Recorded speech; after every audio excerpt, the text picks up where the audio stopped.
their bearings about when the breaks are going to be and know what we're doing. Now we've got a little bit more time.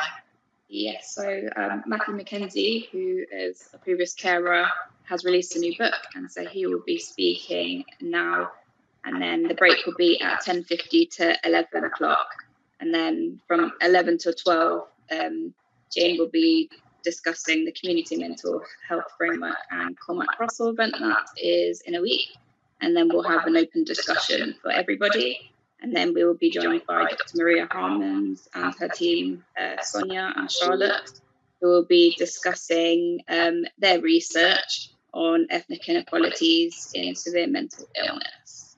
So, yeah, so I'll hand over to Matthew so that I don't stall him any more than that. Welcome, Matthew, and thank you so much. You weren't stalling me now. You've been a really good and facilitator along with Jane.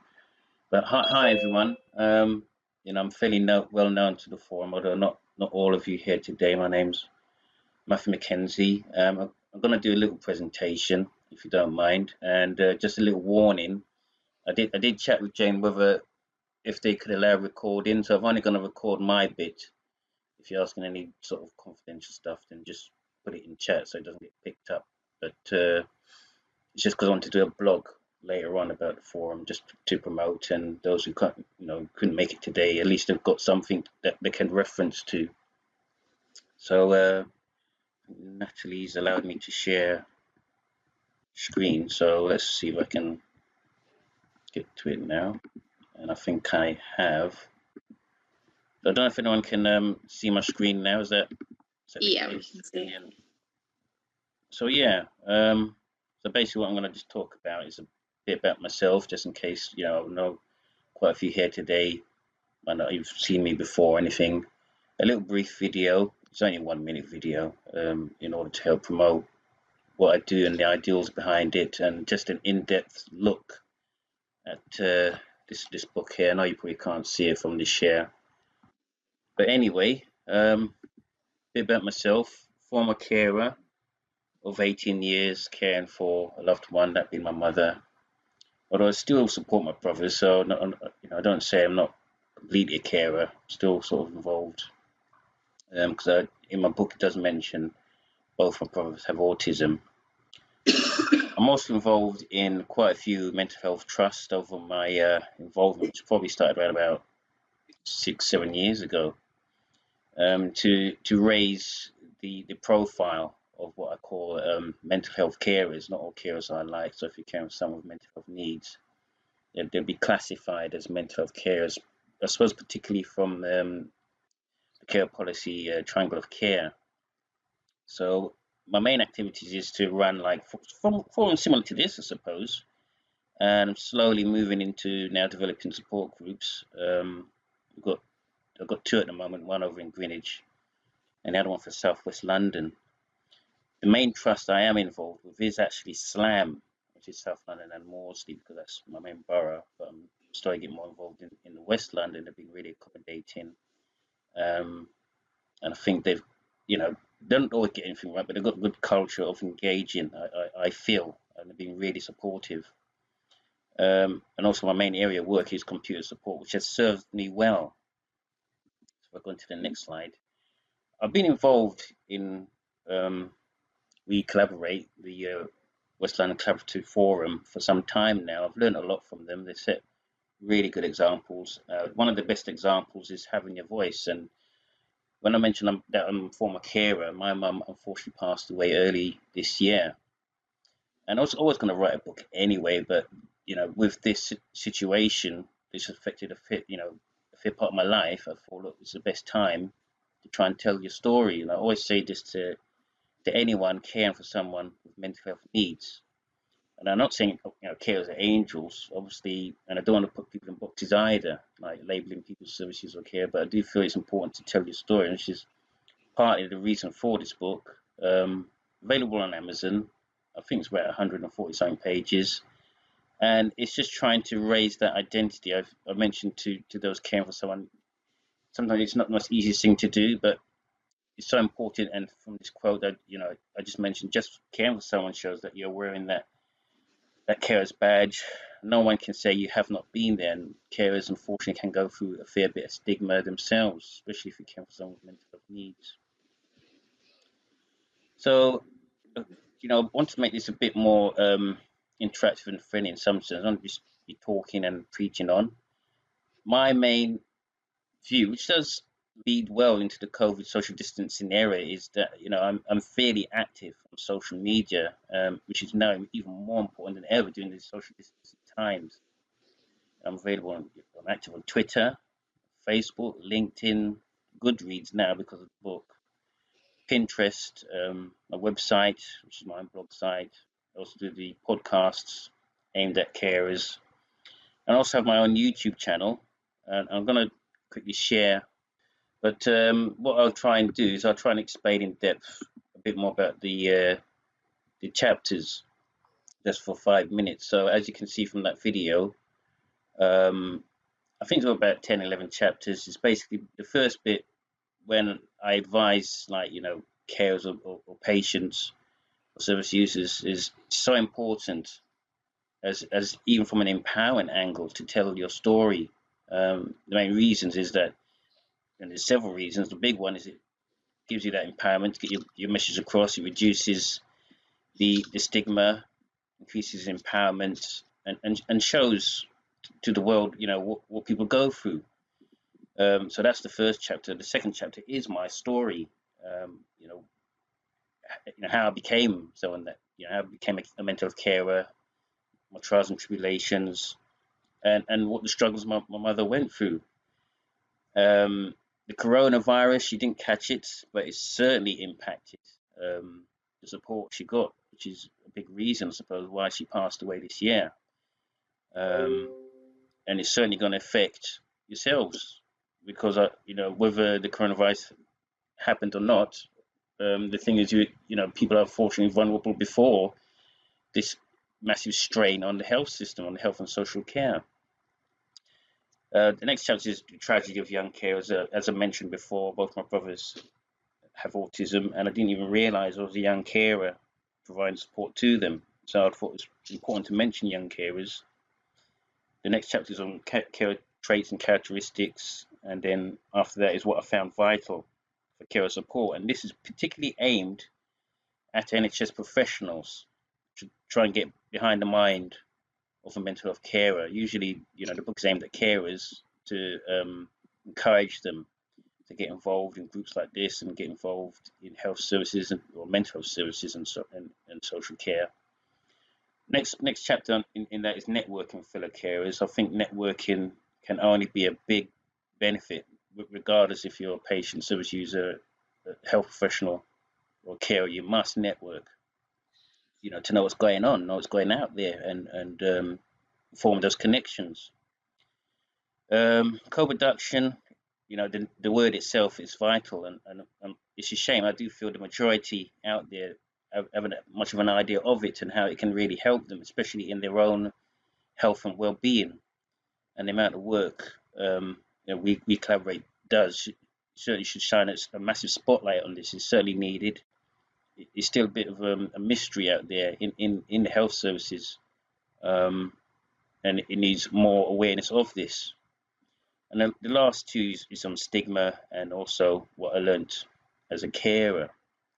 So basically what I want to do now, I suppose, is take any questions anyone has. I mean, I do feel it's important that carers can get a bit of spotlight shined on them, or former carers, or those who lived experience from that sort of angle, have a bit of a say.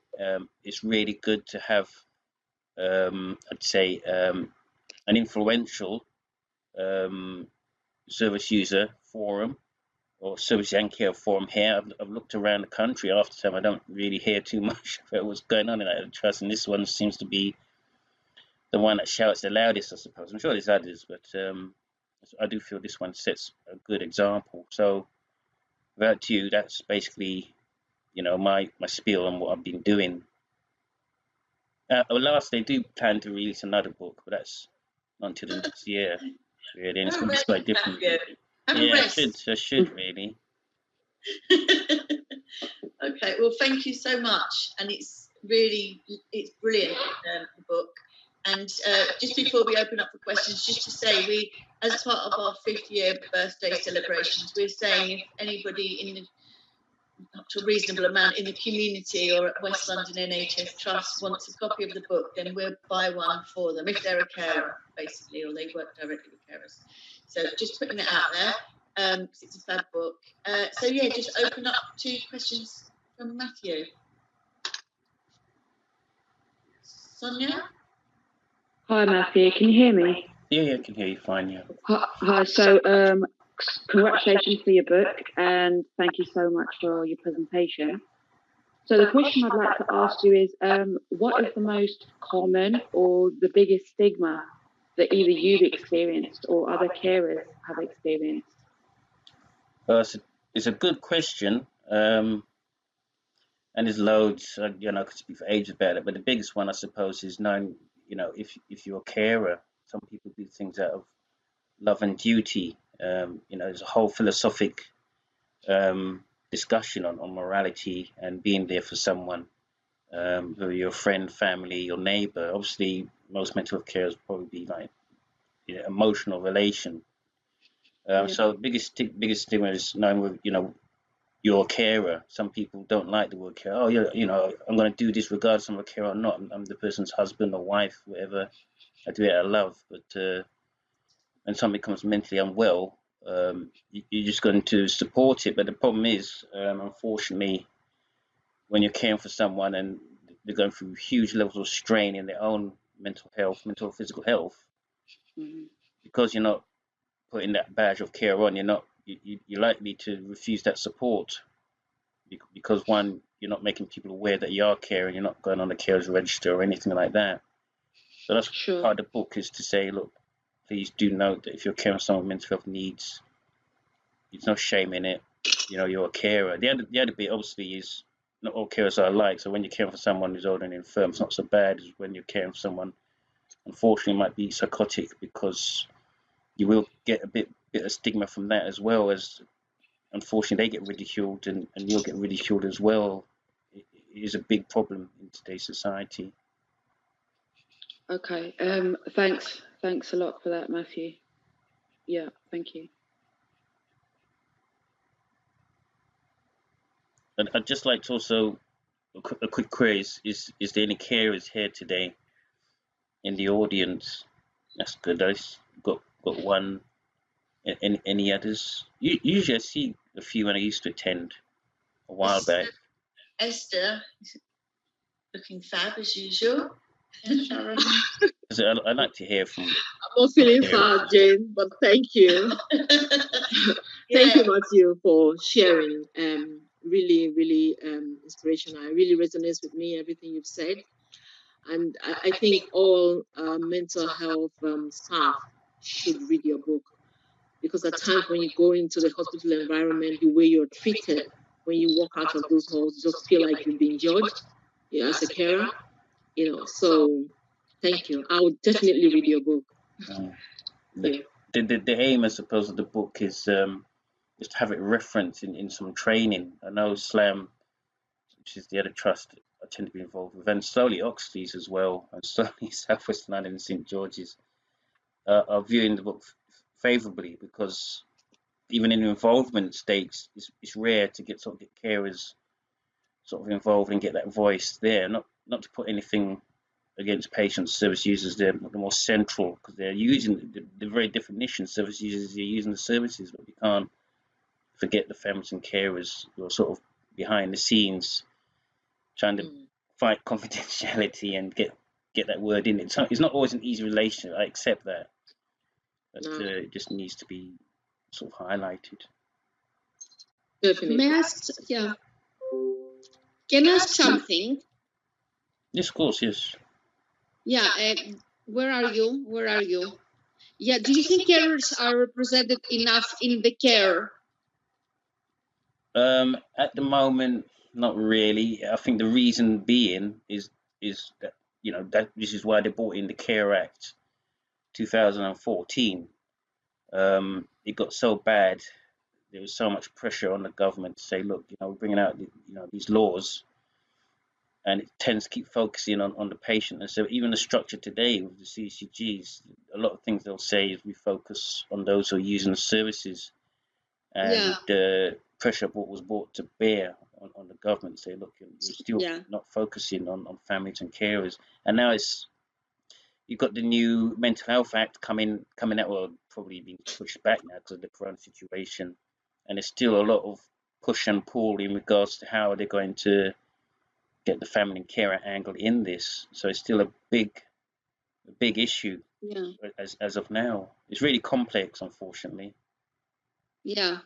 You know why I'm asking? You know why I'm asking? Because I was talking about this with a friend of mine the other day, and and therapists as well. They say, "Oh, we don't have enough beds. People get discharged too quickly." Yes, but if a robust plan is made for them for post-discharge period, and I was talking about, that there are other avenues rather than admission for people who are in crisis. For example, some people have private insurance, so they would be very happy to go and be admitted to a private hospital. The thing is that these things are not discussed with the patient when they become unwell. Or another option would be to, for example, I've got private insurance. I could have paid carers in my house for a few more visits because home treatment couldn't see anymore. Equally, they can talk to the family or the carer or the partner and say, be honest, let's say, we don't have more home treatment visits. We don't have beds to admit you. An option for you, you're quite wealthy, could you go private? Another option for you is, is the carer willing to be involved for post-hospital,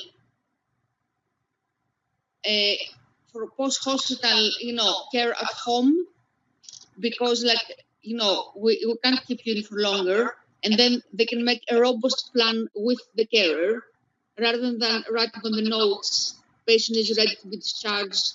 Right, just be honest with the carer and say, we think that your client should be in for more, but we don't have the resources.